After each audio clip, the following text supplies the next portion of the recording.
Look, Corey. I'm looking. Trump could not have grabbed those pussies. Because there are armrests in fixed first class. armrests. Yeah, fixed. You can't move them in first class. How do you grab a pussy over a fixed armrest? I don't know. That's just physics. You can't.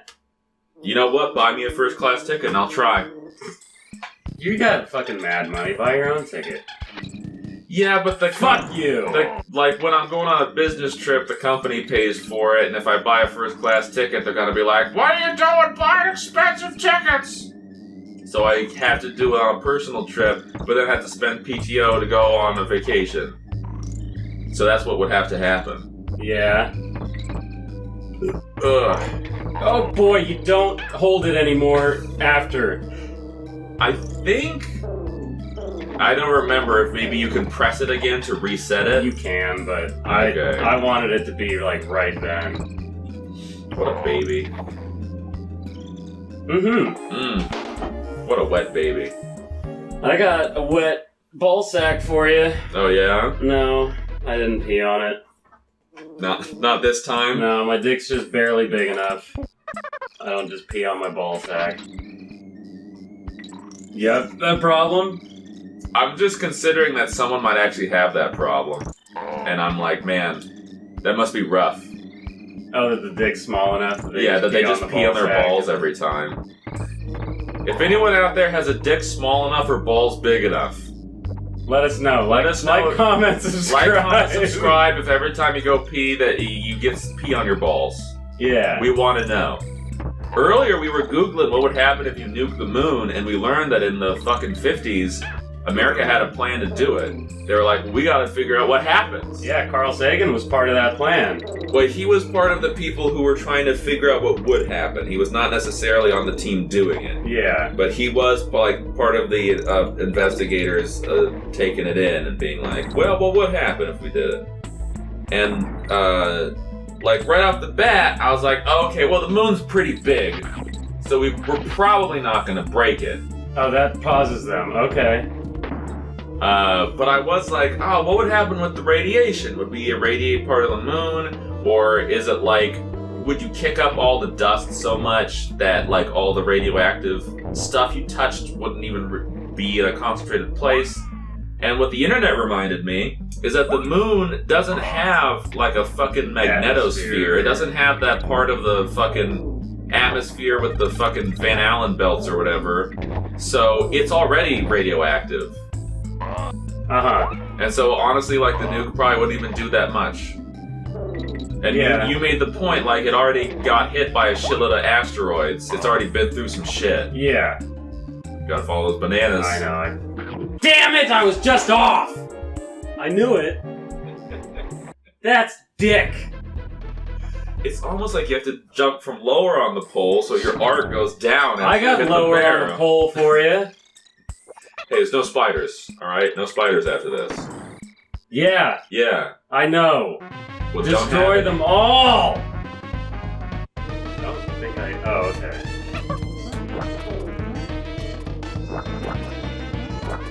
And then you have to, like... You have to make the platforms to shoot the others. You did it. Oh! Woo! Woo-wee! And then howdy! And then he's gone. But you get a balloon. Oh!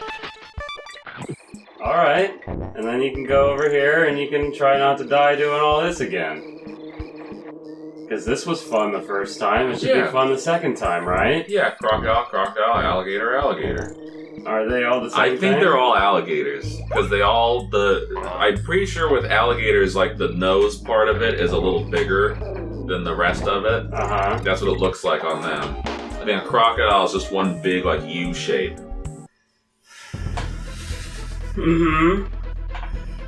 I don't know what order these are going up, but, I mean, I've been through some caves lately. Look, you have no room to talk. I got some room to talk, None. But the nice thing is, this should be, as long as I can do this every time, like an infinite... Even if I don't do it, I get a thing for killing these. Oh, that doesn't actually kill them. Yeah, it's only a platform. It's exclusively a platform. Yeah. It is. Let me get that coin that I already got. Check mark. Check it off. Yep, and then I go over here. Check it out. And I get my balloon. Check it and out. now I have, what's it all about? Now I have infinite tries. You do. Get busy. But let's hope I don't need them infinitely. Because that would be a long series, and I might kill someone. And some of the viewers might say, "See you later, alligator." Fuck right off. For the love of God, will you? Will you just? In a while, crocodile. Why do I even play with you?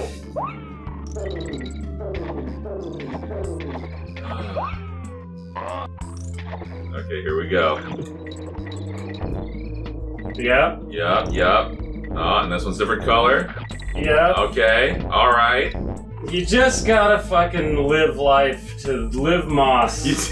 No! Who puts that box there? Who puts that box on Audacity? Who would do it? Oh, you ran into a box bee. And now I don't have the infinite. Oh, you don't. You only have infinite if you fall in the water. You don't have infinite if you bump into bees. No! Oh. Okay, well, I get that life. I was seeing if I had enough time to get back over there and get the infinite. Yeah. I wanted to glimpse into the infinite. You wanted to stare into the abyss? Yes. But you forgot that when you stare into the abyss stares back into you. Yeah. Yeah. Also, I think you just got enough bananas to get an extra life anyway, so you made back that one. Alright. There you go. Now we've completely reset. Good. You gotta press buttons and jump. Yeah, and shoot the bees with your webs like in real life. Yep. And then, boom. Did it. Check mark. Yep. I'm gonna be real good at that. You're gonna speed run that segment. Yeah. Alright. Alligator's on. And then, you gotta go over here. Go over here. These gotta get the fuck out of town. You know, when alligators touch themselves, they become alligator masturbators. Okay. Just a fact, just a fun fact. That might be beyond me. Like, I might not get what you're selling.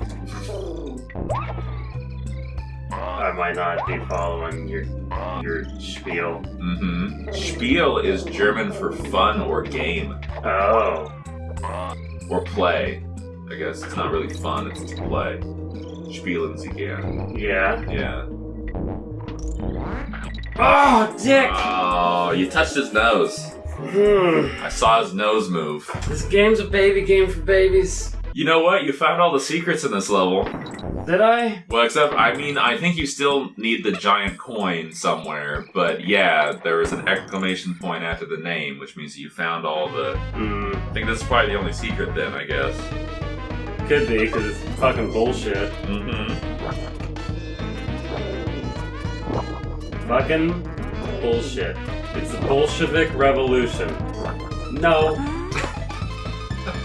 A new Europa Universalis expansion came out, like, this week. And I didn't play the last one too much. Good. And I was kind of hoping, like, oh, well, maybe this one's also just kind of a small thing I don't care about. Maybe they're focusing on a country I don't normally play. Right off the bat, they're changing the way technology groups work. So, like, they're... But tell me what technology's all about. Okay, so it used to be in Europa Universalis 4 that there were just rigid groups where if the best one was to be in Western Europe. Western Europe got 100% tech speed. Then if you were in Eastern Europe, you had 90% tech speed, which was still fine because you had enough points to go around that didn't hurt you that much. It hurt the AI more because the AI is a fucking idiot. Then, like, right below that, the Ottomans specifically had their own tech group that was like 85, and it was still like, well, that's basically Eastern Europe you could manage. And then everyone below that was basically hopeless. Like, I think in most of Asia it was 70%, and it got even lower in places like Africa and North America, to the point where, like, you just couldn't play those countries. And it's sort of like, you know, that's a really Eurocentric way of looking at history, because with a lot of metrics, the Native Americans were better off than the Europeans were back then. They lived longer, etc., etc. I mean, even when the Europeans came over with the muskets, the bow and arrow was technically like superior to the musket. You could fire farther, you could fire more often. You had to be better with it, and also like the first muskets, you know, it was just like the one ball, and it wasn't even like a big deal. Fuck you, Dixie Kong. So now, rather than just having a number that just says, well, history says that these people were better at technology, now it's more like they've broken it up into like institutions or ideas, and so ideas spread across the map, and there are things that you can do. What you want to do is you want to make your country more open-minded so you can get these ideas and get more tech speed, but by doing it, you make your people like more prone to rebellion, and you know they respect themselves more. Oh, that's garbage. Exactly, you never want that. But then if you're an iron-fisted, you know, despot, then you never get any technology because you're holding everyone down. And it's like, well, that's interesting, and I like new systems, and I'd like to see how that works. And it also kind of flattens everything out because it's possible for you to play, you know, a Middle Eastern or an Asian country and be like, you know what, unlike history, I'm gonna be a fucking open-minded, fucking charismatic, Alexander the fucking Great, fucking can't think of any other good leaders, Abraham Lincoln, I don't fucking know. Yeah. And I'm just gonna fucking take Yemen, and I'm gonna pull it up by its bootstraps, and we're gonna get somewhere. And over the course of 400 years, maybe I won't be able to conquer the world as Yemen, but I'll be a formidable power of the Middle East that Europe can't just come over here and just put their dick in my butt for no reason. And it's like, well, that's interesting. But then, the fucking cherry on top is that in 4, I still have not gotten even halfway through a Germany game. Yeah. It's just like in Civ 5, where I never finished a Montezuma game. It's just that I'd be in a Civ mood, I'd play a few games, and then I'd go, well, I've never done a Montezuma game, and that would be the one where I kind of wore it out. And the same with Europa Universalis. I'd play like one full game, maybe 2, and be like, well, you know, I've never done a Germany game, and I wouldn't make it through. But in this expansion, they've added like 30 or 40 fucking events for Brandenburg and Prussia, and they've made a special government type for Prussia, where it's like less of a nation and more of an army, which allegedly is more historically accurate to what Prussia was like back then. Oh, okay. And so that's like, well, fuck, now I have to play that. Yeah, you know what? I'm ready for the comments. I'm ready. I'm ready for the people telling me, man, you suck. Can't even get past that level, huh? You spent a whole episode on a gimmick level. I don't know what you're talking about. Shout out to that guy. I love you. I don't remember your street name. No, he's being a dick right now. He's being a fucking dick. That's not a shout out. That's him just being a dick. So you're okay. So we reached a decision point. We had a couple options in the discussion bar, and you picked keep it real. That's the paragon path we've chosen. Yeah. All right. Okay.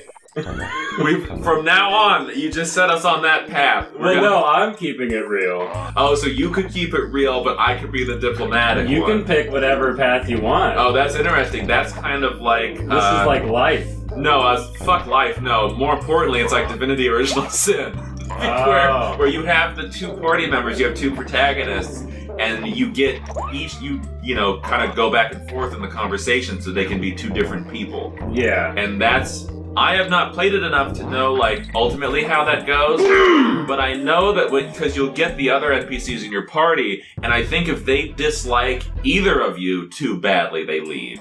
And that's kind of the balance you strike, where when it's just one person, you can pretty easily just be like, oh, I'm kind of middle of the road. But when it's 2 different people on 2 completely different personality things, it's a little more interesting to be like, okay, I need to be a little less skeptical because I really like this swordswoman I have or whatever.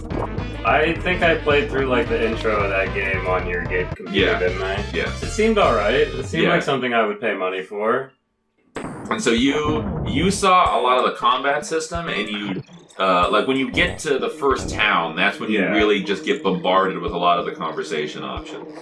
Nope.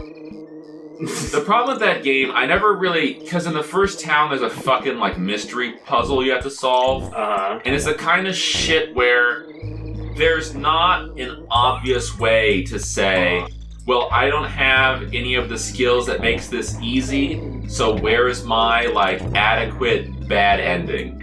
I don't know where the adequate bad ending is, so I always get fucking stuck being like, well, who do I have to talk to? Because I can't pick this fucking lock, and I failed my charisma check on that guy, so what do I do now? And I just get stuck there, and I think once I find it, because on my second or third time doing it, I just, like, opened up a guide, and I think I got through it, and then I just went, well, I'll play this tomorrow. Yeah. And then I didn't. And then you didn't. I'm on to you now, B. And I don't even care about that thing. Fucking rock out with your cock out, Dixie. Yeah. Woo! Jam out with your clam out. Well, next time. No. Next time. But it's the rattle battle. We'll do the rattle battle.